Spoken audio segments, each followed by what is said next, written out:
Po mga kababayan, ma'am sir, this is Jam, the Filipino channel lang inyong pong lingkod. So today is December 11, 2025. At tayo ngayon ay papunta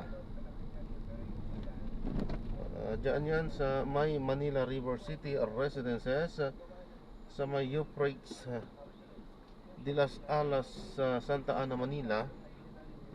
At dadalhin po natin yan sa may MDC Corporation Center, sa may FTI Avenue Western Bicotan, Taguig. Ako po, matraffic. Okay, so magbabalik po tayo mamayang konti po pang nakuha na po natin sila. Disclaimer lang po, ang content po natin ay kalsada at hindi ang passenger. Kaya naman, sakasakali man po na may marinig kayo mga pangalan ng lugar, pangalan ng tao, pangalan ng organizations, government o private man yan, ay wala pong kinalaman ang channel na ito. At wala pong pinapatungkulan. Lahat po ng pinag-uusapan dito ay bawang dito lamang po yan sa loob. At wala pong pinapatungkulan sa labas. Okay po, magbabalik po tayo mamayang konti pag nakuha na po natin sila. At samantala makinig muna tayo ng mga nagbabagang balita at mga talakayan habang tayo papunta doon sa ating pick-up area. Ayan, minsan nag-aalala at medyo nakakapagbitaw tayo ng medyo pag-aalala. Siyempre, sino ba naman ang normal na tao na naghahangad na kumita, naghahangad na buhay ay matutuwa sa traffic, diba? Ayan, natural na reaction niya, pero tanggap natin. Tanggap natin na talagang andyan yung traffic. Hindi pagreklamo yun, kundi siyempre na-appreciate natin. Na-appreciate talaga. Hindi, alam natin na andyan. Alam natin yan dyan, kaya tatanggapin mo hindi, kailangan mo tanggapin. Traffic talaga eh. Kaya talaga sa paghanap buhay. Ayan, hindi na ako magsasalita. Ano po? Makinig tayo ng mga balita at mga talakayan at mga balita. Na kailangan niyo ipaalam sa publiko yung ganitong magaganda ng mga proyekto. Libre po ito dito sa DCRH. Wala ko kaming sinisingil dito. Opo. Maraming salamat po. Maraming salamat po, Patuloy. Thank you so much. Si Secretary Jose Ramon Ping Aliling, ang kalihim po ng Department of Human Settlements and Urban Development. Magbabalik po kami.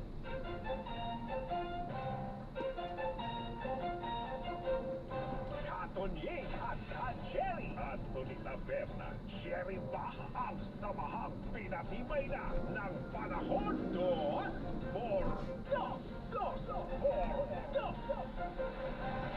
This time check is brought to you by ACS Manufacturing Corporation, ISO certified, maker of world-class quality Pride detergent.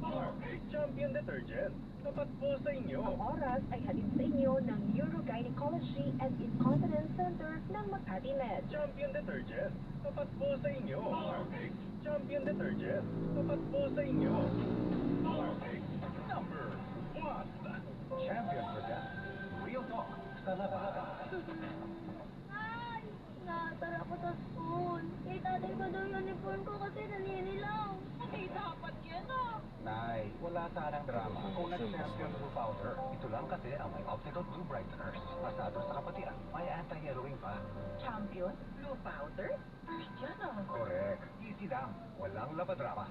Champion? Tapat po sa inyo.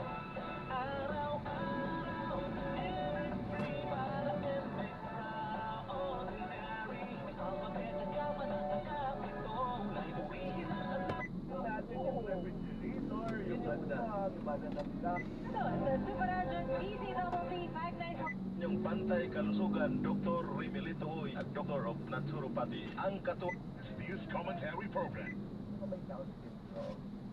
Diba? Ito top story ng mga may dapat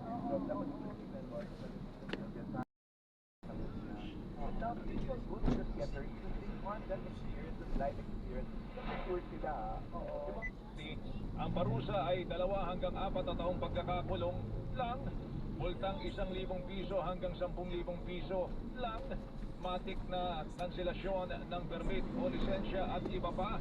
Una nang sinabi ng DNR na may iba't ibang paglabag ang konstruksyon ng Monterasas Residential Projects na isa sa mga sinisisi sa malawakang pagbaha sa Sipunong nanalasa ang bagyong Dino. Napuna rin ang pagputol sa mahigit sa 700 puno. We have evidence that we have gathered. We have satellite imagery, and then we had had an inventory conducted in 2022. It's identified 745 leads, and when we checked recently, there were only 11. Hinig po ni DNR Undersecretary for Field Operations in Luzon and Visayas Juan Miguel Cuna. May nakita rin paglabag sa Philippine Environmental Impact Statement System.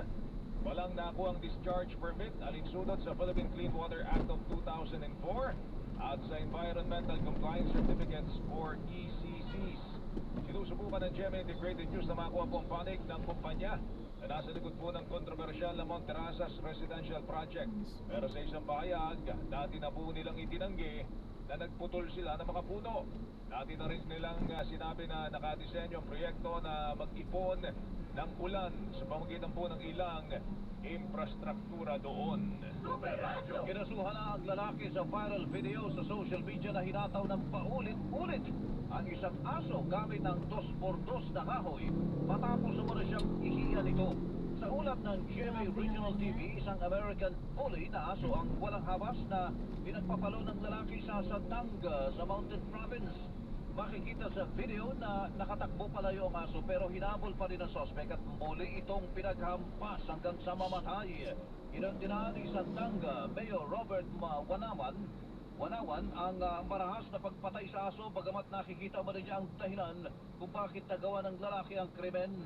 May belief kasi kami na pagkaihiyan ka ng aso, may malas o kamatayan, yun ang belief. Galit niya siguro, nagawa niya yun sa harap ng mga tao.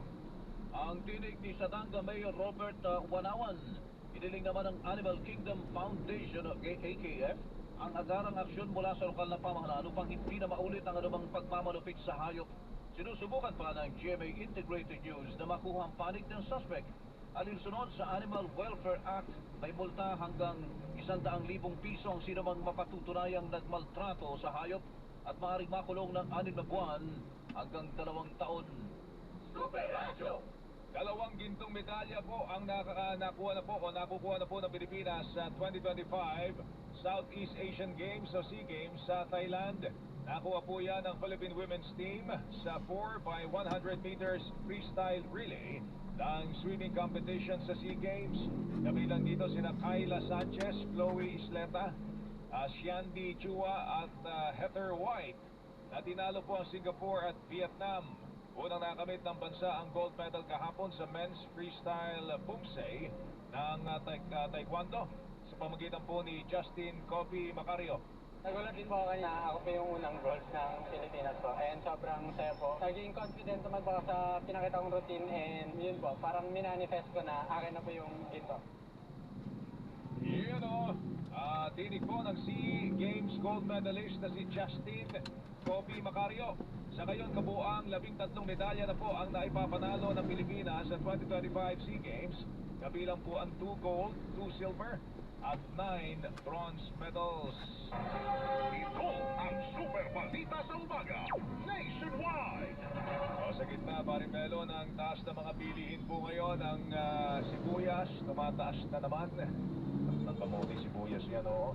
Meron tayong libreng sakay para po sa ating mga kababayan dito po sa ating mass transport system, LRT1, LRT2, tsaka MRT3. Yun, 12 days of Christmas ang tawag nila Sakay. dyan. 12 days of Christmas. Ano ba yan? Buong maghapon ba yan? Libre sakay na yan. Yan ang sinasabi rito sa anunsyo ng Department of Transportation. May mga date, iba't ibang sektor to. Pero halos lahat ng Pilipino sumasakay po ng MRT ay makakaranas po ng libreng sakay. Hindi sila magbabayad doon sa mga takdang petsa na ibinigay. December 14, libre po ang sakay para sa mga senior citizen. Siguro dadalhin nyo lang po yung inyo pong senior citizen ID. Makita nyo kahit anong ID na basta nakalagay doon kung Ano edad ninyo, yan Pagka lampas 60 na po kayo, yan po, kayo po'y libre na po. December 15, ang mga estudyante naman ang libre. December 16, yung mga overseas Filipino workers at yung kanilang pamilya, hindi lang po OFWs, pati pamilya nila. Kung karakarakay mo, parang yung mga anak, libre din po yun. December 17, para sa mga guro at health workers. Ang December 18 para sa PWDs. at mga lalaking pasahero. Libreng sakay po ang mga lalaking pasahero. December 19, pwede tayo makisakay dyan. Libre. May ginagawa ko sa bahay, punta ako dyan. Bata traffic ka naman. Libre man lang. Makabawi man lang sa mga magnanakaw sa gobyerno. Ganon? Pahirapan mo yung sarili mo, ha? Para makabawi lang, ha? Para sa mga empleyado ho ng gobyerno, December 19. Saka ba dyan sa senior? Iba. Hindi, sa mga lalaki, ano ba? Sa mga lalaki. December 19 para sa mga empleyado ng gobyerno. December 20 para sa mga babaeng pasero. Ayan. Bawat pamilya po, kahit ilang miyembro sa December 21, sa lahat po yan ng mga Pilipino, libre po ang sakay po ninyo.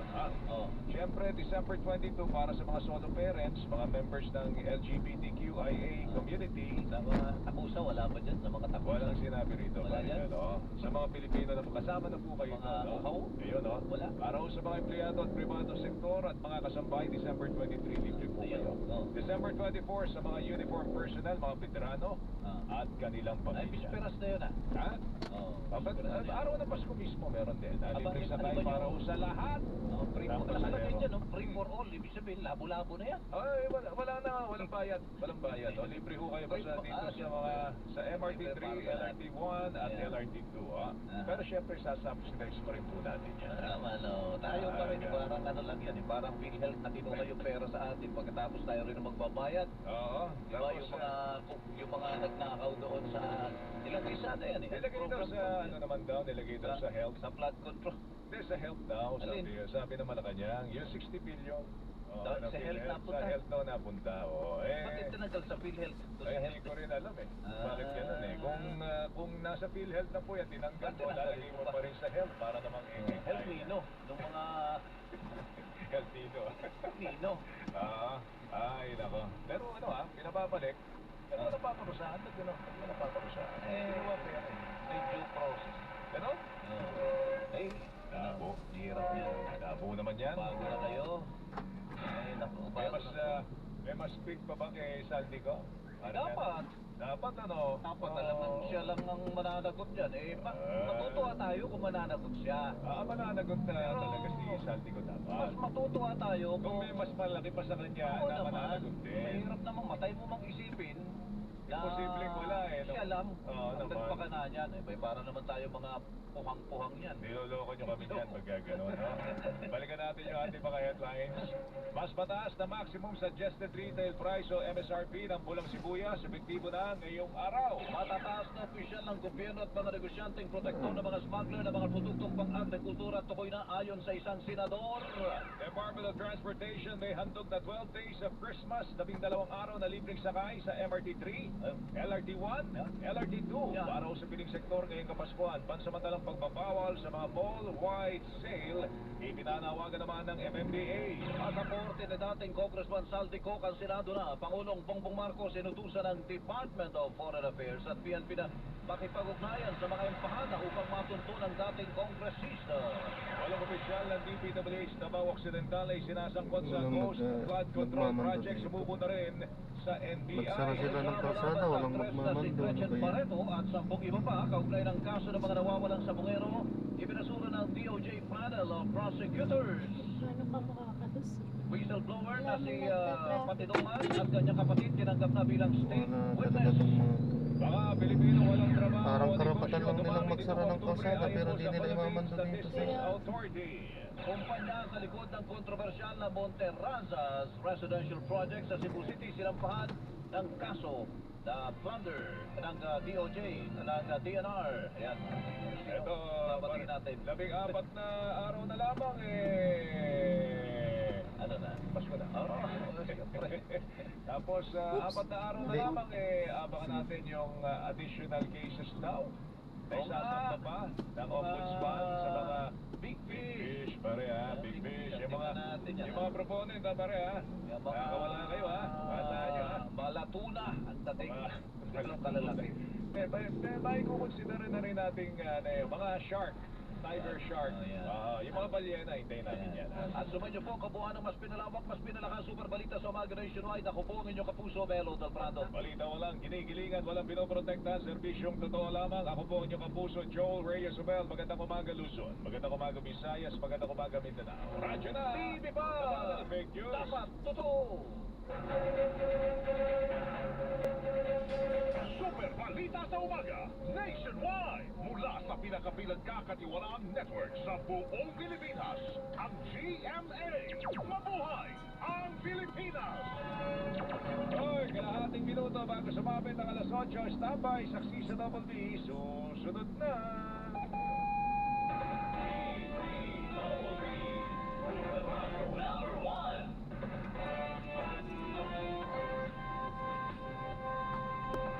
May paninindigan, matatag, maaasahan.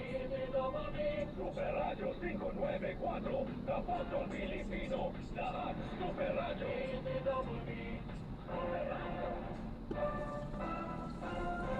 Malaking karagalan ang ibinigay sa ilang programa ng Super Radio DZBB sa 47 Catholic Mass Media Awards. And now, the CMA for Best News Commentary goes to Melo Del Prado sa Super Radio DZBB 594 kHz GMA Network. Melo Del Prado sa Super Radio DZBB Best News Commentary Program. Ano gagawin? I don't know. Alam ko nga, siya na kailangan sa senior year. Meaning a documentary. Or an election coverage. Right. But you know, anything can happen. Diba? That's it. Everything is possible. Ayan yung partner ni, partner ni Robert Mano. Susunod na, So pwede nang, kailangan ko nga pala may tuloy ako. Susunod na, Dandan ng Payo with Robert Antamano Mano, and naman and only, Mundial Matadores, Recordia, ako si Alvino Chico, Noel Ferrer. Ako lang po ang magbabalik bukas dito lamang sa Gising! Pilipinas! Energy! Ang morning tandem ng bayan. Alvin El Chico at Doris Sigornia sa Sing Pilipinas. Merry Christmas! BBMM, Radyo Patrol, nag-isenda ng babalita sa lingkod. Ang mga mundo, BBMM, Radyo Patrol, nag-isenda sa motor at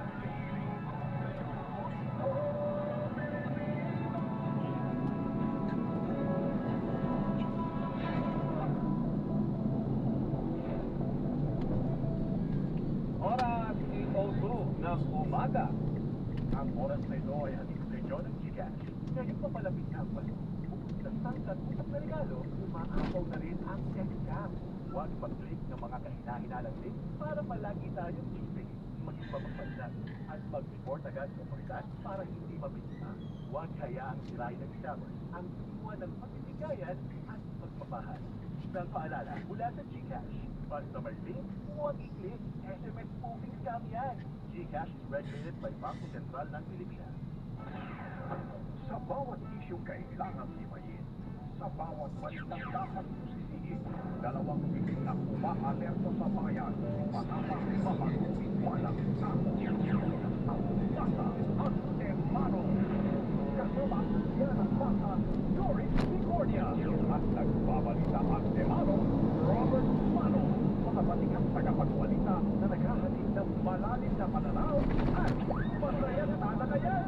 Ito ang tandem na pupusugin ka sa balita at informasyon. Tandem ng bayan.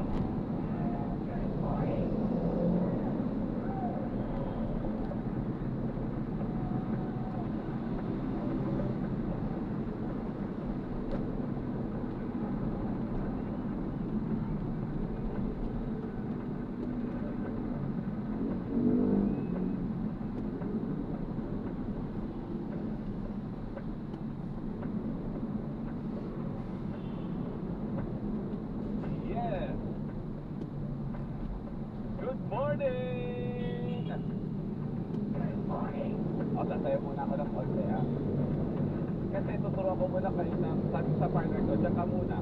Tuturuan ko muna sila ng step pang Christmas party nila. Sila.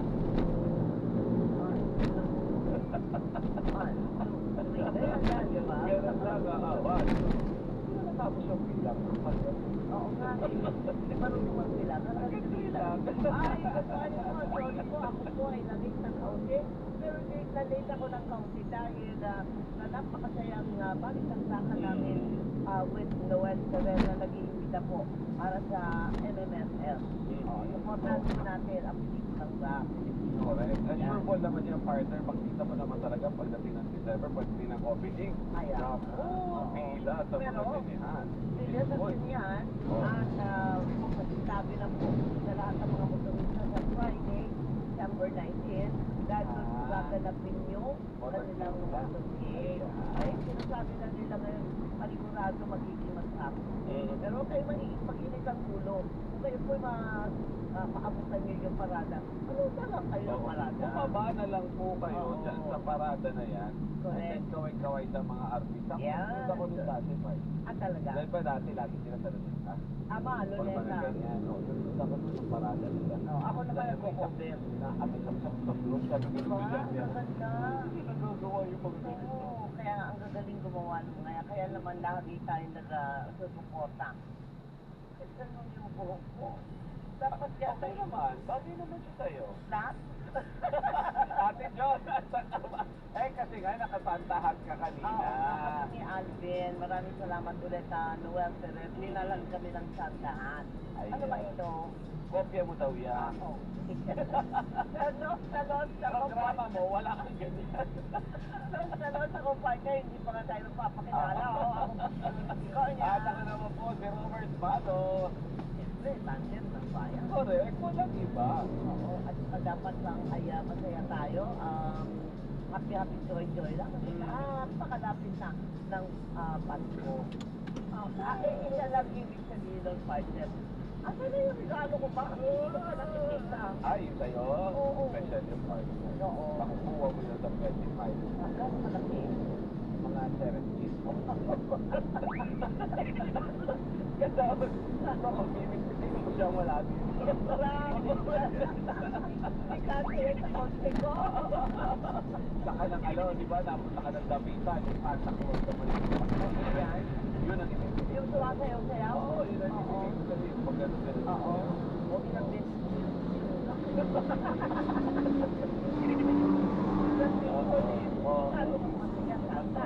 Ayaw mo tumingin kay Santa. Mainit na nga kulong. Ganyan ka pa rin ang ganyan. Oo. Saka wala ka naman ibang step. Dapat turuan mo si Santa, partner. Bibigyan natin siya ng iba't-ibang step. Ay, napunta sa... Ay, pero marami pa rin po tayo pag-uusapan na kahit na mapalapit na ang Pasko, huwag po natin na pakalimutan yung mga mahalagang bagay na dapat natin kunin. Correct. Sa mga nag-Christmas party kahapon, Yan. sa mga today, sa mga susunod na araw, ako, may mga pinis po yung mga health experts natin. Pagdating dyan, oo, di ba? Huwag mag-detecto, tapos mag-drive. Naku, marami na po nakasindi dahil talagang Correct. huwag na huwag niyo po gagawin. Huwag araw-arawin ang Christmas party, araw-araw lasing, araw-araw purain ng lechon. Ako, Bundak na bundak na, tapos lahat ng bawal ay kinakain. Parang sinurit yun Oo. Pero marami namang kasiyahan at lalo na kung nanalo ka ng rapor. Wow. Lalo na kung ikaw ang grand prize yun winner. ang ibigin. Pag ikaw ang grand prize winner, manlibre ka. Hindi ko alam bakit hindi man lang nagpasinapay. Wala po mo. Hindi naman nagtatao kasi kami. Sige, meron po. Although, partner, ang napapansin natin, nag-given social media, yung iba walang Christmas party, yung iba ang ginawa, yung bahagi ng kanilang budget, ibinulong sa mga nangangailangan, pero nagdaos pa rin kahit pa paano ng state Christmas party kasi bilang parang get together na rin partner sa buong taon, di ba, na nagbabayod kayo, nagtrabaho kayo. Ito lang yung isang araw na medyo relax tayo ng konti, mag-chill tayo ng konti. At kasama ang mga boss Oo. na nakipagsayahan sa Ayan, inyo. tama din naman yan na Oo, kahit diba? pa paano may break ba, ika ka pa. Tapos nag-sumunita. Uso pa ba yun? Oo, no. Pero uso ngayon yung iba-ibang laro eh, nakikita ko sa social media. Ah, ganyan. Oo, may mga yung sila nakabarat ang kanya-kanyang agawan kapag sila pagdalawin. Kung magpaparan ka. At tanong, ang mga tagapag-asa, Christmas party na kaya? Sana naman. Oo, at ano ang gusto kaya nilang regalo? Baka bonito nila pa. Something wet, something radio. Wet ka, gawin. Kasi ulan, bumabansin sila partner. Kaya wet. Rainy. Oo, something windy. Yan, cloudy. Ang hirap pagdalasan ka ng regalo. Oo, something may thunder. Yan. Cheer lang. Ay, may buwagan. Something Grass. ang hirap nagkagawa ng mga tagapag-asa. Wala ako nakikita sa Twitter dyan. Inabiyan ko ka. Oo, tapos ang nila pinaka-pwede nila makakapag-regalo yung pinapagandang something super table. Yan nga. Nadaan sa bahay ko. Anak ko lang.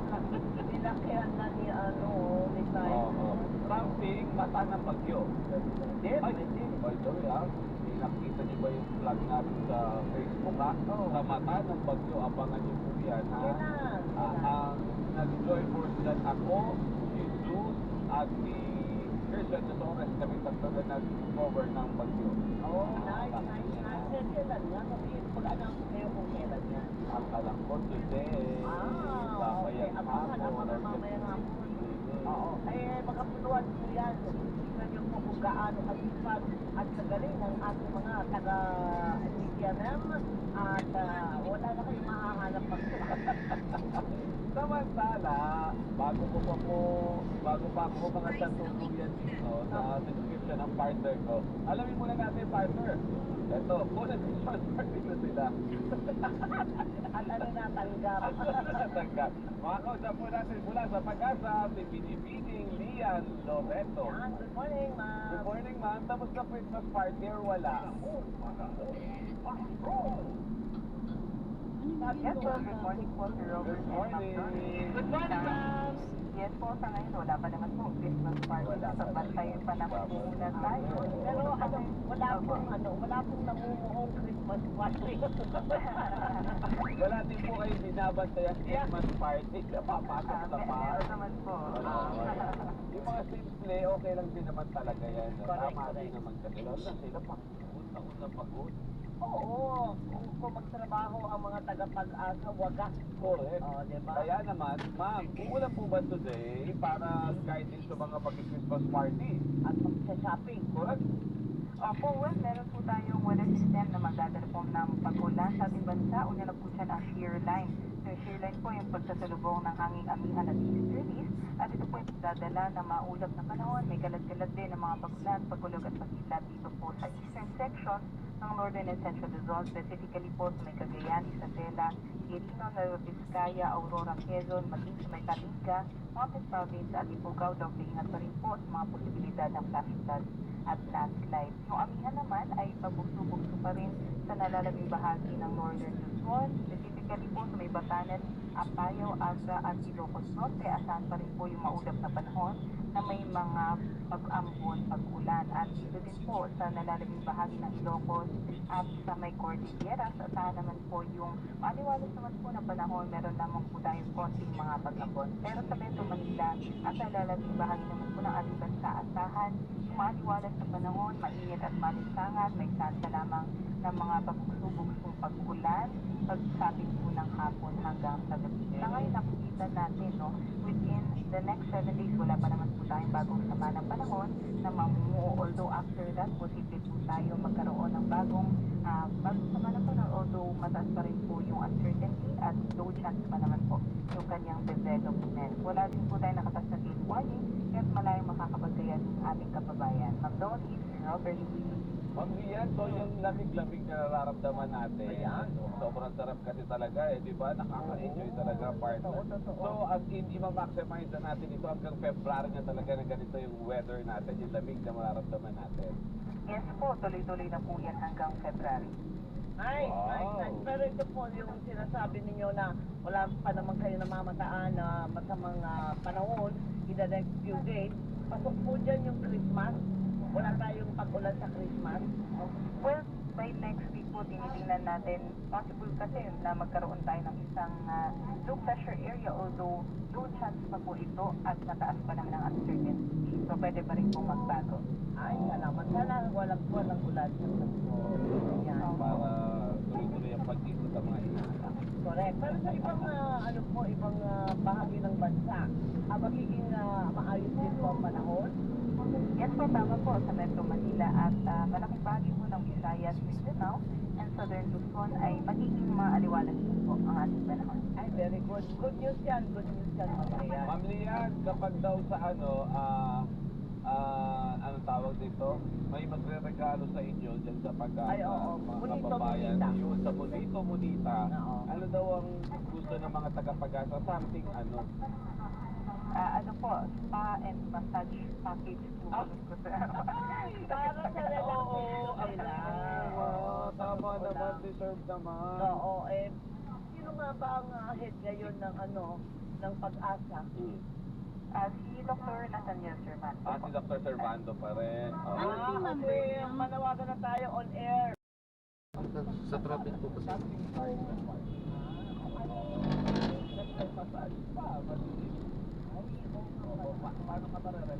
Ma'am, double check nyo lang po, wala pa akong nare-receive po. Ito na po. May notification na sa akin.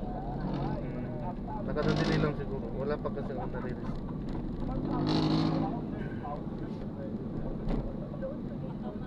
signal. 1 minute lang po. You have sent 615.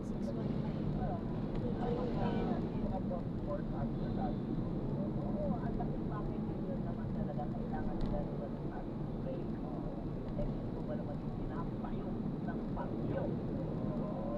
At mamaya, mayroon at mayroon tawag mo ng documentary Sa mata ng bagyo. yung Podcast sa partner podcast. ay mapapalala sa So, mapapanood yan sa YouTube. Siyempre, mapapakinggan sa Spotify. talaga naman ang bagyo mo. Nag-level up to mga podcast. Ang Radyo Patron, ang mapapanood. The next week po sa Yan, abangan niyo po yan mamayang hapon na. Ang nakapanood, pangit. Yan, sa kabila traffic ngayon. Sa hapon naman, dito ang traffic, no? Dito sa pagpapunta doon. Hindi ko rin kabisado dito eh. Pag umaga pala, dyan ang traffic. Opo, yung pa Manila. Pero pag hapon, Dito. Tambak din dito eh, no? halos parehas din po eh. Halos pares na eh. Pag umuwi din ako ng hapon, ganyan traffic. Yung mga challenges na hinaharap po ng ating mga radyo patron, ng ating mga anchors, at kung paano Ayan, meron na rin. sa inyo ng tama at mabilis ang balita at nakakatulong sa ating mga kapwa na nasa sinasalanta ng bagyo at tulungan ng bawat sa isa't isa. Check ko rin yun. Lahat. Ay, partner sabi dito. Makikita dito sa Diesel Teleradyo Facebook natin. Oo. Sabi, subukan ang kwento ng bagyong coverages. Hindi na. Diesel Radyo Patrol Christian Yusores. Diba sa Cebu siya. Robert Mano sa Aurora Province naman ako. Jesus Legaspi dyan sa Baguio naman, partner, diba? Noong nanalasa ang mga bagyong Pino, Juan, sa Cebu, Aurora at Baguio, diba? Ay, ito na, i-stream ang Sa Mata ng Bagyo podcast sa DZMM Teleradio, December 11, 6:30 p.m. sa Spotify at YouTube. Yan, mamaya ulitin natin yan kasi magsasayaw na ang ating Pilipinas career dahil kailangan na natin, traffic naman. Oo nga naman, kaakibat ng mga pag-ulan at ano pa ba, mga hirap sa pag-shopping. At maraming nagpupunta ko sa antahan sa isang venue. Mga Christmas party, anik-aniksan, makinig po kayo ngayon dahil may stinger tayo. Play! DCLL Traffic Update. Sino makakausap natin? Meron na. 615 po. Opo. Meron na po. Ng Metro Main po ng MMDA. Technician, magandang umaga. Morning! Yes po, magandang umaga po sa ating mga pinanagalang anchor, Ma'am Dory, Mr. Robert. Hindi sa ating mga point na Nagalang-galang talaga, Christian. Maraming salamat sa magalang-galang na Sir Christian. Your Honor. Correct. Ako, Ma'am Dory, Sir Robert, sa mga oras na ito, papatuloy natin na nakaranas naman po yung nandalo yung traffic ko, lalo na po sa GIS Avenue South na pagkipulan ng Connecticut, and then approaching po yan ng Ortigas sa Israel section, ay naging mabagal na bahagya na rin ang dalo yung traffic ko. Hindi po masusundan po ng moderate traffic dito sa may gate sa Ortigas MRT southbound hanggang makapit naman po ng Boni MRT. Guadalupe Bridge natin nakakaranas na tayo ng long moving hanggang makatunguyan sa may patulupan ng Australia kung saan po nagkakasabay sa po yung malaking southbound natin na naging ng pagbagal at moderate traffic naman po approaching ng 20 year. Lumako naman tayo ng North Corner Extra kung saan nakakaranas tayo ng moderate traffic sa slow moving dito po sa may bahagi ng MP Harrison going ng Top Avenue na masusundan po ng pagbagal ng Magallanes MRT hanggang gate naman po sa may Buendia. Pagdako naman po natin ng Bondi Pioneer ay naging moderate traffic slow moving approaching naman tayo yan po sa may lugar po or kanto ng Vega Mall kung saan medyo dumadagsa na rin po yung mga ilang sasakyan na pupunta sa mga mall areas natin na nakapaligid po lalong-lalo na dito sa may Shaw Boulevard ng EDSA at dito naman po sa may Ortigas EDSA natin. And after naman yan, naging maluwag ng bahagya at lalo yung traffic was mabagal dito po sa may Camp Aguinaldo hanggang makaahon naman po yan sa Tolan flyover. Within po medyo naging moderate traffic na rin po yung northbound ng EDSA. Southbound naman ang katipunan, medyo good news pa naman tayo. Nakakaranas pa rin tayo ng kaluwagan, moderate traffic naman po yung Luzon hanggang makapit po yan ng at masusundan na po yan ang pagbagal dito mas may limit hanggang makarating naman yan dito po sa may bahagi ng Lanosa. Moderate traffic na rin po yung bagong ilog hanggang makarating naman ito ng Kalayaan. Third ba natin ang 3-5, medyo naging mabagal na po ang dali yung traffic po sa may heritage hanggang makarating po yan ng Levis Mariano kung saan patuloy pa rin po yung pagkukunin ng kalsada na ginagawa sa may bandang 30. At greeting po sa ating mga mabuhay tuloy-tuloy pa rin naman po ang pag-operate at pagtutulong-tulungan sila Dergam at sila Serbo at yung mga areas po na medyo nakakaranas din ng pagbagal patuloy pa rin naman po natin itong pino-operate sa pagtulungan na rin po ng ating mga local government. Paalam ulit natin sa ating mga motorista na bumabiyahe po ngayong Thursday ng umaga para matuloy natin po sa kanilang mga lakas at tulong 7 minutes ay MMDA number coding mula pa rin po ng 7 ng umaga kasi ng umaga at mas sa mga hapon ng 5 hanggang 8 naman ng gabi. At para po sa ibang katanungan, maaaring po kayo tumawag sa hotline 1. Wala kayo traffic sa mga oras na ito. Ako po si Christian Valero natin. Christian! Yes po. Go ahead, Meron pa so far na mga toll makers kasi ito yung usually na nakaka-traffic talaga. Meron pa ngayon so far na nandito ang pinipili ng mga kalsada na nagkikot ng traffic. Para maiwasan Yes po. Meron po tayo ngayon tol dapat magyong services po natin. Pero sa ngayon naman hindi naman siya naging dahilan ng pagbagal. Pero syempre, kung advance na rin sa ating mga motorista na medyo kasi nagkabigatan doon kasi yung dami at pero yung goal na rin po pag-aayos ng ating goal para mahatid. Alright. Christian, alam ko ang MMDA year-in-year ang ng advisory kapag malapit na ang pagkuhan ay dahil na rin pag-run. Anong oras ang mga dapat iwasan ng ating mga motorista lalo na doon sa may kakapaan ng EDSA na tumatawid sa mga mall. So anong oras kami dapat hindi dumaan dyan dahil expect na natin hindi dumaan kundi maghanap ng alternative. Opo, at alternative po, pwede po rin naman po natin sabihin yung ating mga babuhay day. And regarding naman po sa oras, estimate natin na possible iwasan natin around 10 ng umaga hanggang 7 ng umaga kung saan 1 hour po na nire-recommend rin natin sa ating mga kaibigan